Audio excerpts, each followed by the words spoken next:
bagong loop ni Uno Loop on the road. At ang yan ang location, napakaganda oh. Woohoo! Ayan na oh. Nauna pa yung putol lang paa oh. Sabay putol. Ayun oh. Lapit lang na uwian.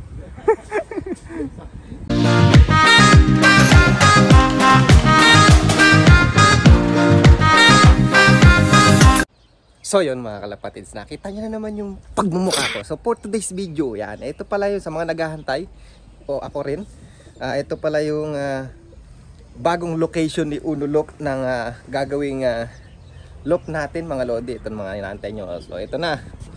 Ayan mga lodi. Ito yung bagong pwesto ni Uno Loop. Napakaliit lang pero mapapagtsagaan na rin kumpara sa dati nating loop. Yung dati nating loop naka-cover ng mga puno, pero ngayon ito ayan, open area na tayo mga lodi. Yan, medyo magkakaproblema tayo ng konti dito sa poste pero kaya natin gawa ng paraan yan. Nasa pagtitraining lang naman ng ibon yan. Ang bagsak naman ng ibon dito. Bugs. So ito yung loop natin mga lodi. Yan, oh. Ayan.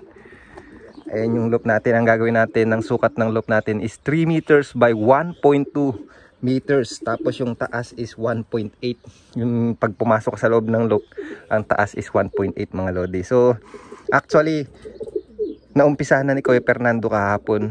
Kasi inuna namin yung shed, lagay ng mga gamit namin. And then, ayan, nakapagputol na siya ng para sa mga poste-poste.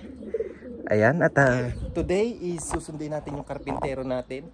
Bibili rin ako ng bubong. At ayan, yung mga ibon natin. Talagang pinipilit kong magawa yung loop natin. Siguro mayayari ito by next weekend pa. Kasi sigurado to, today pag hindi umulan, maitatayo namin ni Kuya Fernando yung poste. Yan, wala naman kaming ibang katulong, kaming dalawa lang. Buti na lang walang trabaho si Kuya Fernando. Kaya maraming salamat kasi siya yung tumutulong sa atin ngayon. Buti na lang. Kundi wala tayong loop ngayon, matetenga tayo mga lodi. So ayan, hindi pa rin ako makapagsimula ng breeding. Lahat, wala pa tayong nasisimulan. But anyway, darating din tayo sa time na yan.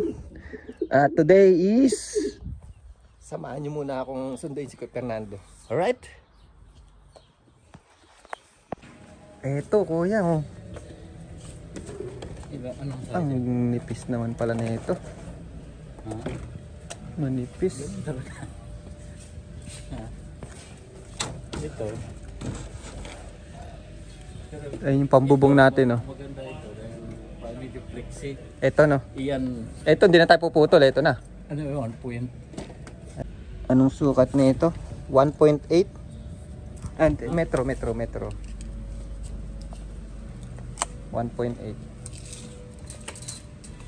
Ito kailangan natin pambubong mga 3 piraso no kuya. Magkano isa nito? 1.8. Ay, nabali pala ito eh. Bali nga eh. Ito? Ang isa nito, di ba dalawa to? Natapong ko yata yung isa. Ha? Natapong ko pala yata yung isa ko. Sa doon sa kahon? Oo, sa rabbit. Binali-bali mo? Hindi. Hindi. Ay, binali ko yata ng ganun. Binali? Oo. Hindi, sa ano na yun eh, UP na yun eh. Yung isa, kaya tinapon ko eh. O, ayan, nakabili na tayo ng pambubong. Let's go sa bahay. Saka na lang natin. O, ayan mga lodi. Kilala nyo ba yan? Ayan oh. Ganda oh. Milihen mga lodi. Ayan oh. Putol ang paa. Ayan oh. Putol ang paa.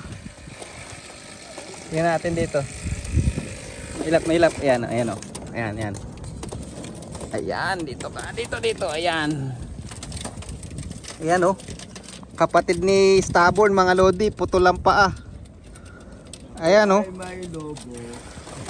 Lumipad sa langit. Si Boss Louie. Bigay natin ni ano ah. Baka limoy pa dyan.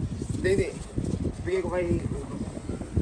Ayan, magtotos pa siya rito mga lodi oh. Damputin ko na kaya isa dito. Ito yung ano mga lodi oh, finisher ng 1,200 km oh. Ayan oh, si Iron Man. Oh. Ironman ni Brainslope. Galing ano yan, 1,200 kilometer. Ito yung putol yung paa, kapatid ni paring Stubborn. Si Silver Bullet. Putol ang paa.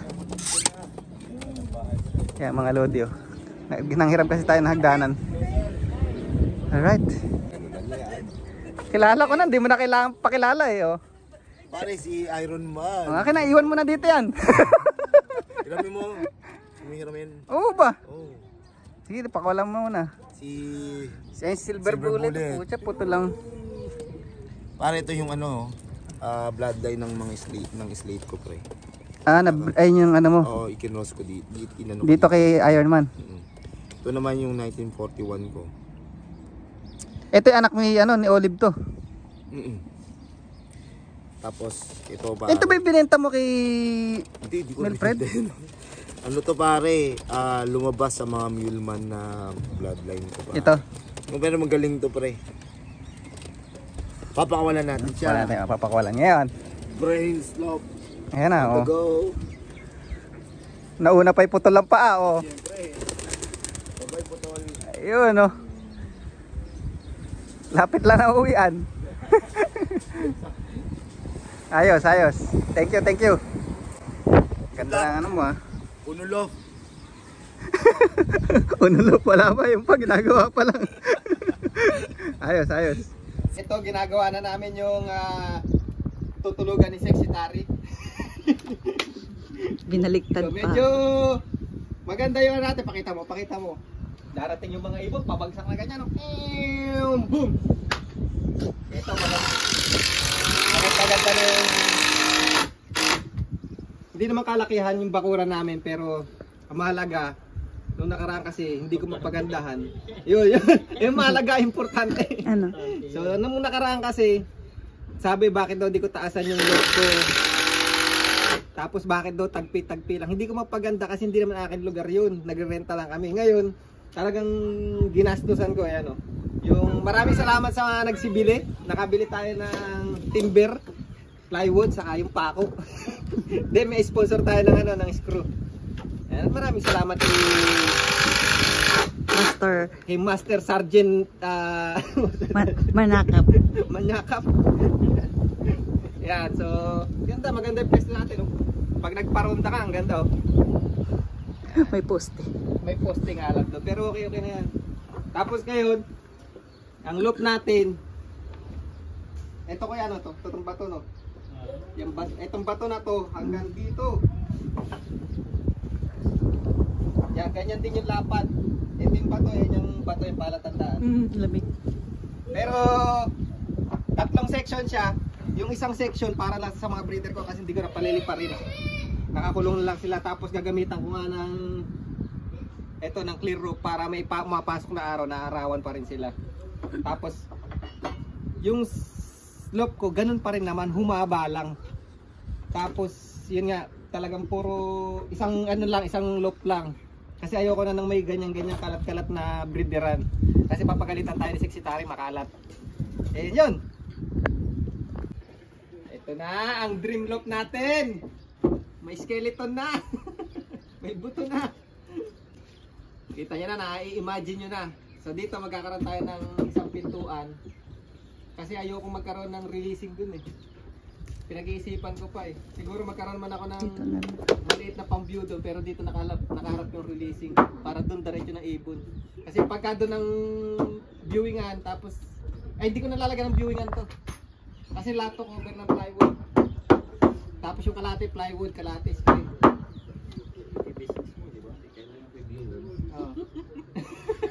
Business ko nga daw, sabi ni Kuya. Kaya kailangan natin i-viewing, makita nyo. Lagyan doon niya ng glass. Hindi ako maglalagay ng labasan nila pag doon kasi tatama sa bahay. So dapat lahat dito ang ano. Kita na ha. Kita na ha.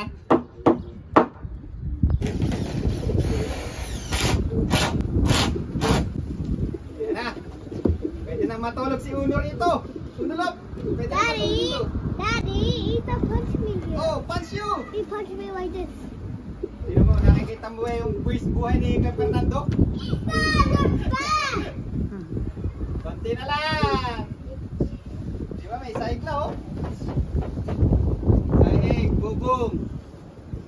Lapit-lapit na. Lapit na sa katotohanan, sa Chitare. Mom. Ayun no. For 2 days. Ayan, 40 days. 40 days. For 2 days. Ayan. Pucha, pwede na. Pwede na tayong ano, gotohan ni Unulop. Ayan, papasok tayo. Ito, pintuan. Tapos, division. Isang metro yan eh. Ayan, metro. Isang metro. Breeding section. Tapos dito, ginaya ko yung kay Brainslope eh. Yung kay Brainslope, mayroong, ano tawag ito? May division. Tapos na-i-slide na ganun. Tuk. Tapos, tuk. Ayan. Para nabubuksan ko. Tapos, ngayon, in the future, yung pintuan na to, lagyan ko na lang ng ano, maliit na viewingan or releasing ano, door para pag lumipad yung isang section. Tapos, yung isang section, yung sa gitna, meron ding releasing na maliit na box lang. Tapos, pero dito nakalabas yung releasing pag ganun. Kasi pag dito nakaharap sa may bahay, sasampok. Ayan, ano yan? Ang ganda ng pwesto natin mga lodi, no? Ayan ang araw, oh. Bagong lop ni Unulop on the road. At ang yan ang location, napakaganda, oh. Woohoo!